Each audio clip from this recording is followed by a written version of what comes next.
So in this case of Johnny Somali's case in South Korea, this is the YouTuber, live streamer guy who's been who's been in court, and on trial for the last few months.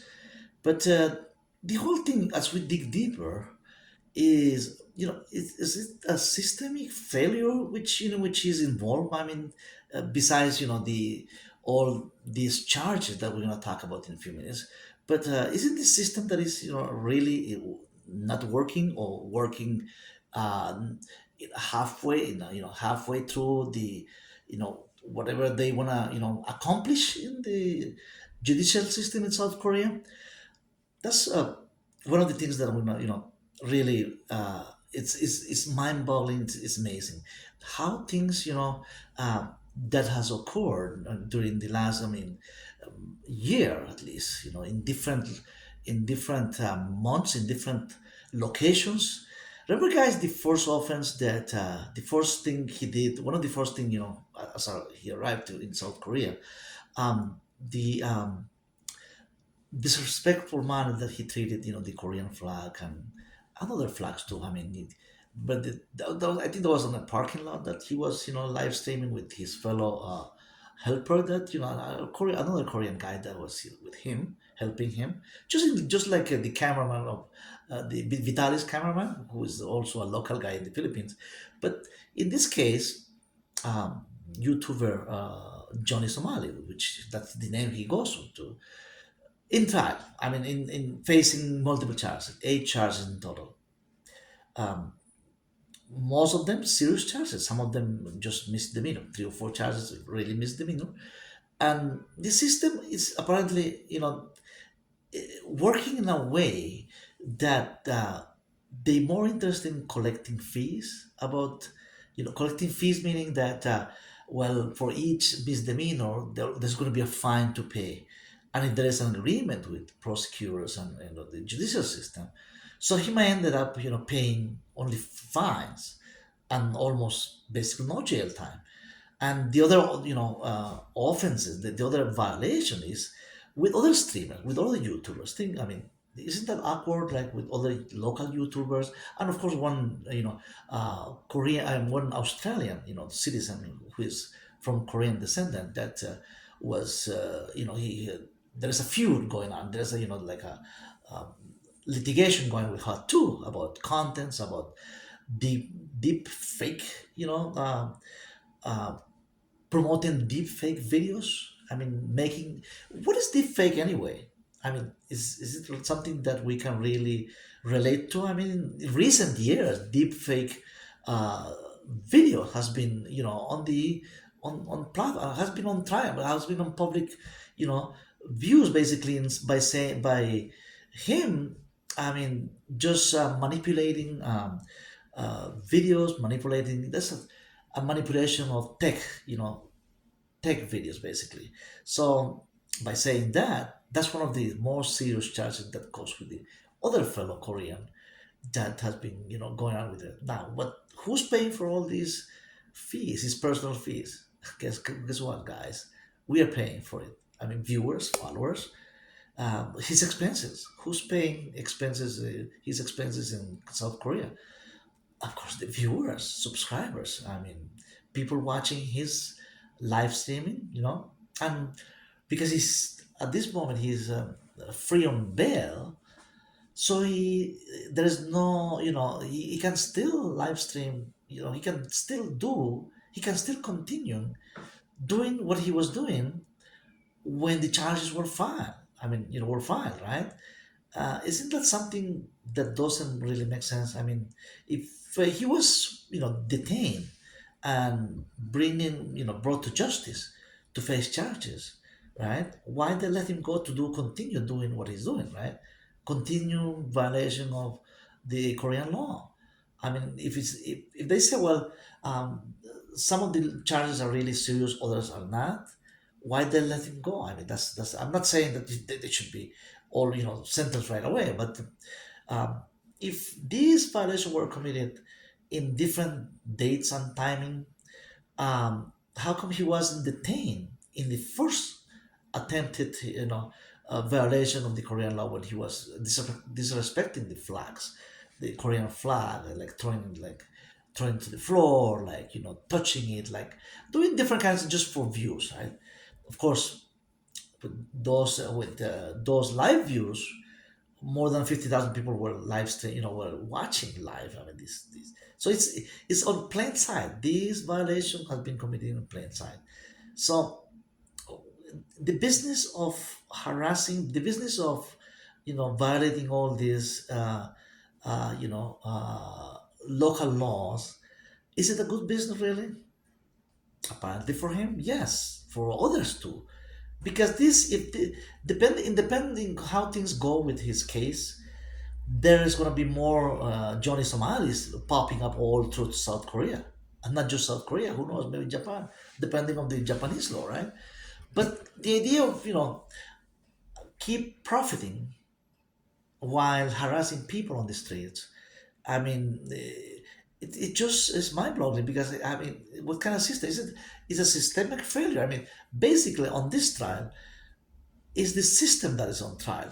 I mean, in a way, right? That's the public view. The first time he went to court, not long ago, a couple of months ago, the first time he appeared, his in the first appearance, um, the local South Korean press didn't show. Apparently, they didn't want to pay him. Give him more give him more platform. Public platform to make him more famous. I mean, because in a way that feeds the idea that's like feeding him his ego in a way that he can get more views after the trial is over. Think about that. I mean, after committing all this, some of them are misdemeanor, like I said. Some of them, according to the Korean law, just requires pay fine. But what about the one that the serious felonies in which he might have to end up in jail, like serving some jail time, couple of years, right? What if there is a negotiation? Apparently, he just pled guilty for a few of the charges, and then by pleading guilty, of course, they're cooperating with the justice system. And then guess what? If you are, cooperating with the system, right? Um, Basically, that makes you like that gives you credit in a way, right?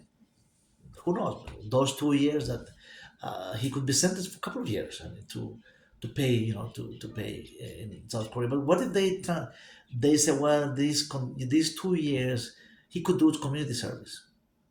But guess what? While doing community service, right, he could still live stream. So it's a huge profit. It's a big profit in a way that, well, who's paying his bills? His lawyers. As a foreigner, he's of course, he doesn't have, he doesn't have the same right as South Koreans, who can have a public defender, right, paid by the Korean taxpayer, South Korean taxpayers. But being a foreigner, of course, he's hired. He has his own private lawyer. But guess what? I mean, all this money he's making from sponsorships, from views, from subscribers.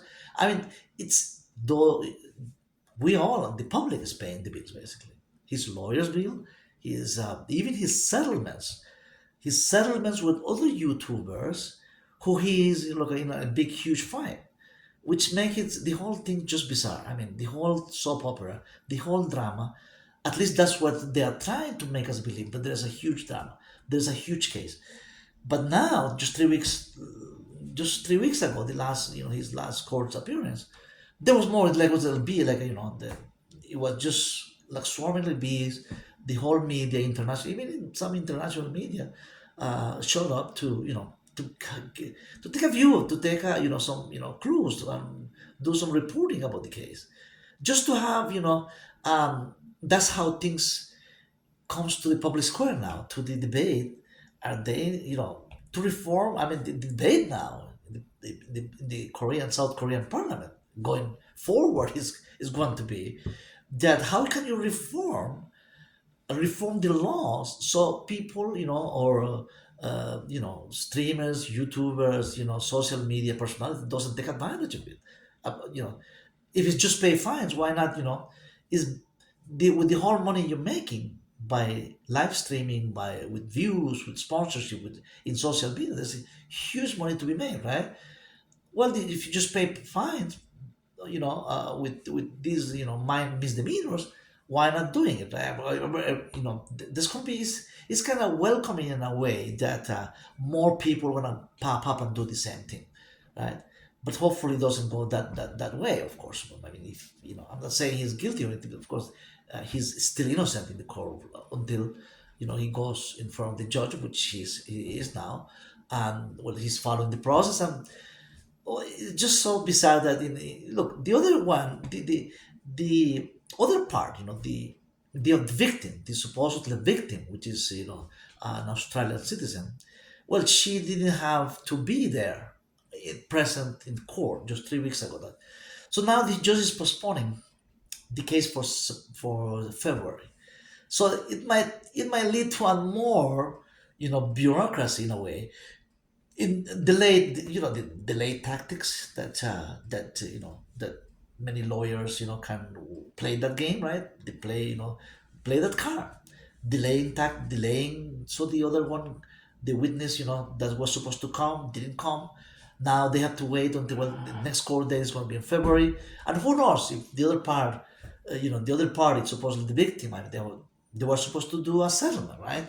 But they didn't show. So the settlements cannot take effect until both parties are present in front of the judge.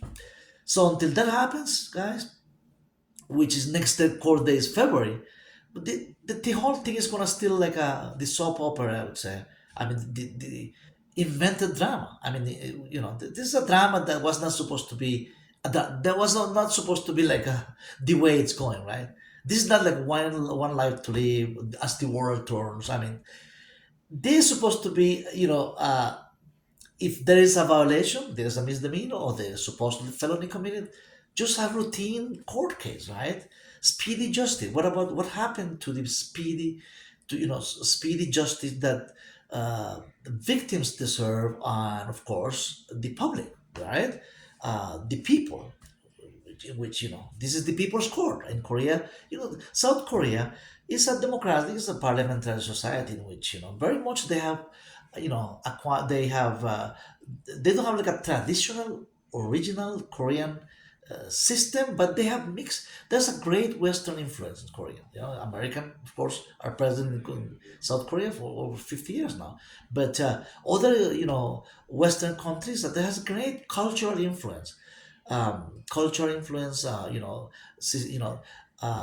system also, which is, like I said, parliamentary democracy, democratic parliamentary system, which people have very much open mind. This is very much a liberal society, but this creates like so many loopholes that, of course, foreigners and live, YouTubers can really take advantage of it. Not just YouTubers, but other people with the same mindset of making profit out of, you know, uh, how can be a really good business harassing people on the streets, live streaming the event, and then making profit out of it, and just paying fines and go on with your life. I mean, go on, with his life, right? Uh, well, the system apparently is not working 100% for for the Korean society, but very much lawmakers are taking of course notes about the whole thing, because this is gonna be like a the same vicious cycle of I know the thing is that all YouTubers are like, in the same public arena in which some of us we do it respectfully, we do it in a way that we respect the laws. If any country we go, right, respecting the laws, do what we need to do, do the reporting. People like to know. People really love knowing about other cultures, how people live in different societies in Latin America, Southeast Asia. People doing videos, posting videos from the Philippines, Cambodia. They're telling us, about in Latin America. We all try to tell stories about how local people live, how what they do for a living, what the culture, what their traditions are, how life is.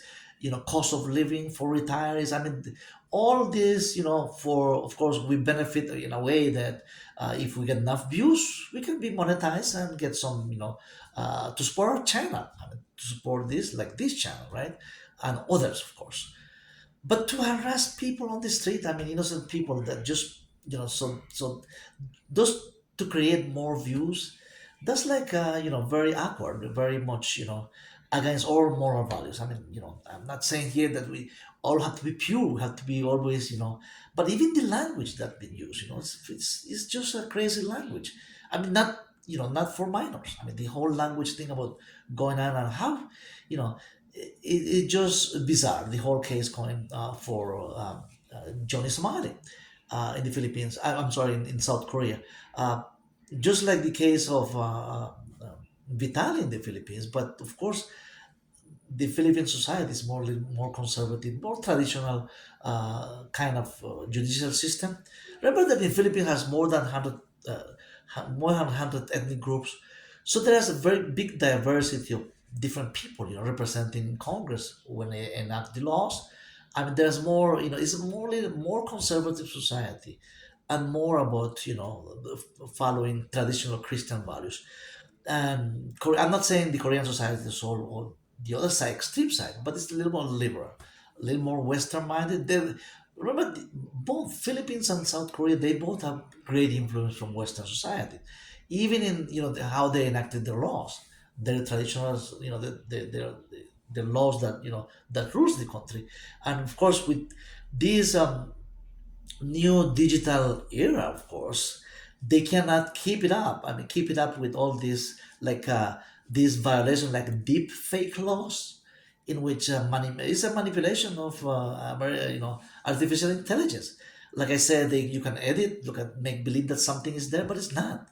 I mean, that's what they are, they're posting in these videos. So if they can, the forensic guys can prove that in court, but evidently, in fact, what there is like they end up just paying fines, or maybe, who knows, maybe community service at the end of the day. And this could just gonna continue. This is gonna it's gonna be an incentive for other Johnny Somalis to pop up anywhere in South Korea, or maybe other, in Australia, who knows, right? Doing the same just for profit. And the profit is huge. There's sponsorship, there are viewers, subscribers, and all kinds of profit involved. And when people doesn't care, I mean, if he doesn't care about this, being sitting in jail for a few months and just come out and do more, because that gives me more fame. And being on screen is like it's like addictive thing for some people, right? I mean, being, even if it's for the wrong reasons. Think about that. I mean, if it's for good reasons, of course, we are giving a message, right? We're trying to educate, ourselves and the public. I mean, we're trying to put some valuable contents. But if it's just for entertainment, and go into that extreme to do entertainment and making profit of it and just pay fine because there are some misdemeanor violations, I think that's a wrong, message. But hopefully, we see what happens. I mean, the next court day is February. And it's gonna go on and on and on. And guess what? In the meantime, he can still live stream. He can still post different videos, and just go on and on and on. It's amazing. It's a vicious cycle in which I don't, myself. I'm, I don't want to be in those shoes, uh, of course, some people say, well, some people are very ambitious about making, for profit. Anything for profit, anything goes. But it doesn't have to be that way. It's not anything goes. It's just there has to be a limit for everything, guys. So we'll see you in the next video, and for more of this case of Johnny Somali, the YouTuber in the Philippines, in South Korea, who's same following Vitali's footsteps in the Philippines, which is, it's a sad, it's a chain of events in different countries with similarity, with that you know that is not a good lesson to learn from it. It's not something that we want to really follow those footsteps. So see you in the next video with this case, and give me a comment if what do you think about these cases. Thanks.